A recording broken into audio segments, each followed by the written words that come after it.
कर रहे हैं। ब्रह्मा गुरुर्विष्णु गुरुर्देव महेश्वरा। गुरु ही एक ऐसा जरिया है जो कि भगवान से मिलवाने का प्रयत्न करता है और भगवान से सीधे उनके ऐसे यानी संबंध व्यक्ति के बनवा देता है जिससे कि वो भगवान को प्राप्त कर सकें। आइए इसी गुरु दीक्षा की बेला में आइए और महाराज से बात करते हैं कि गुरु कैसे बनाना चाहिए और गुरु का अनुसरण से ही लोगों की परेशानियां खत्म होती हैं। आइए बात करते हैं। जी महाराज। परम मंगलमय परस्पर अखिल अकारण करुणा बहुना भक्त वांछा कल्पतरु। क्योंकि गुरु पूर्णिमा की परंपरा आज की नहीं है, अनादिकाल से ईश्वर और भक्त को मिलाने का काम गुरु करता है।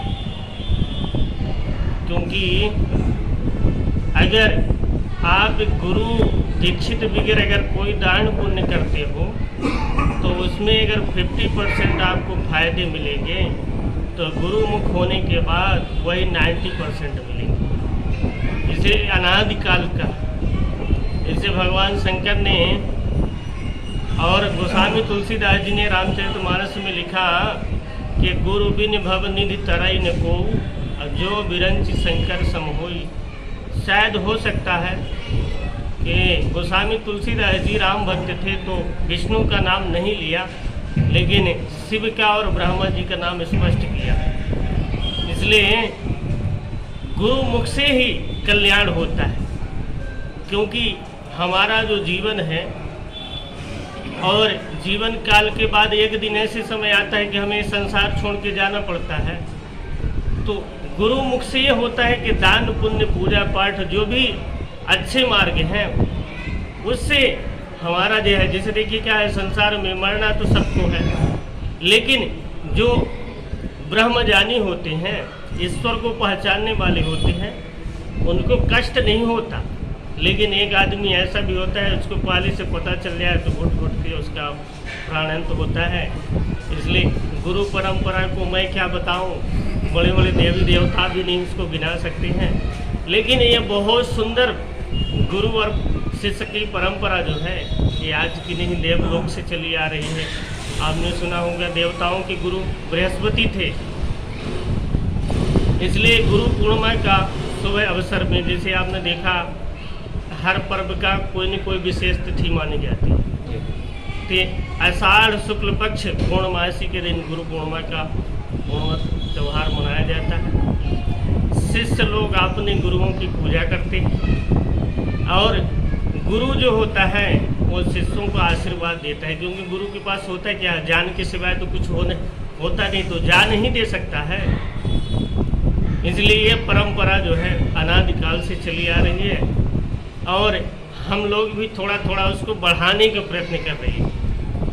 मैं कि ये भोले कुटी आश्रम, ये हमारे भोले बाबा जी थे, उन्होंने 1972 में इस मंदिर का स्थापना उन्होंने किया और वो चलाते गए, हाथ पैर विकलांग था उनका। उन्होंने जो है 1988 में अपने शरीर को त्याग किया और ये समाधि सामने बनी। इसके बाद में जिनसे मैं गुरु दीक्षित हूँ, 1990 में बाबा विश्वनाथ दास जी आए और इस मंदिर का जीर्ण उद्धार उन्होंने किया। जो भी आज अभी आपको दिख रहा है ये सब उनका किया हुआ है। और इसके बाद उन्होंने भी चलाते गए 2018 दिसंबर में उन्होंने भी अपने शरीर को त्यागा।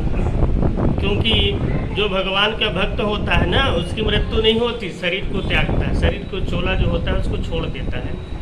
और इसके बाद इस आश्रम की मुझे दायित्व मिला है और मैं चाहूँगा कि आप सभी के सहयोग से मैं भी टूटे फूटे अपने विचारों से इसको चलाने का प्रयत्न कर रहा हूँ।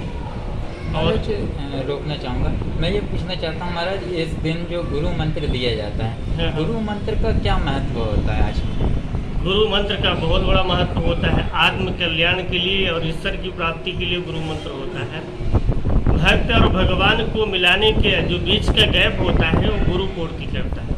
जैसे आपने देखा, जैसे आपने क्या सुना होगा कि रहीमन धागा प्रेम का, मत तोड़ो चटकाए, और टूटे से फिर न जुड़ा, और जुड़ा सो गांठ पड़ गया। जैसे आपने देखा एक रस्सी होती है, वो अगर टूट जाए कदाचित तो जुड़ नहीं सकती, जुड़ेगी तो उसमें गठान लगाना पड़ेगा। तो गुरु मुख के बगैर आप कोई भी पूजा पाठ करते हो तो आपको उसका पूर्ण रूप से फल नहीं मिलेगा। इसलिए गुरु मंत्र का बहुत बड़ी महिमा है और ये देवलोक से चला आ रहा है। हाँ, बशर्ते एक चीज़ है कि मंत्र का रूप अलग अलग हो सकता है, लेकिन सत्यता ये है कि जितने भी धर्म हैं, जैसे 4 आश्रम आपके हैं, 4 प्रकार के जो धर्म हैं, जो हमारा 4 आश्रम है, जैसे ब्रह्मचारी है, गृहस्थ है, सन्यास है, वानप्रस्थ है, उसका एक ही, सबका एक ही नियम है। कोई लाल कपड़ा पहनता है, कोई पीला पहनता है, कोई सफ़ेद पहनता है, लेकिन सबका लक्ष्य एक ही होता है, भगवान की प्राप्ति। महाराज ने जानकारी दी कि यदि अगर शिष्य और गुरु एक साथ नहीं मिलकर चलते हैं तो जीवन पालन करना मुश्किल हो जाता है। जबलपुर से कैमरा पर्सन सुनील के साथ स्टेट एड वीरेंद्र।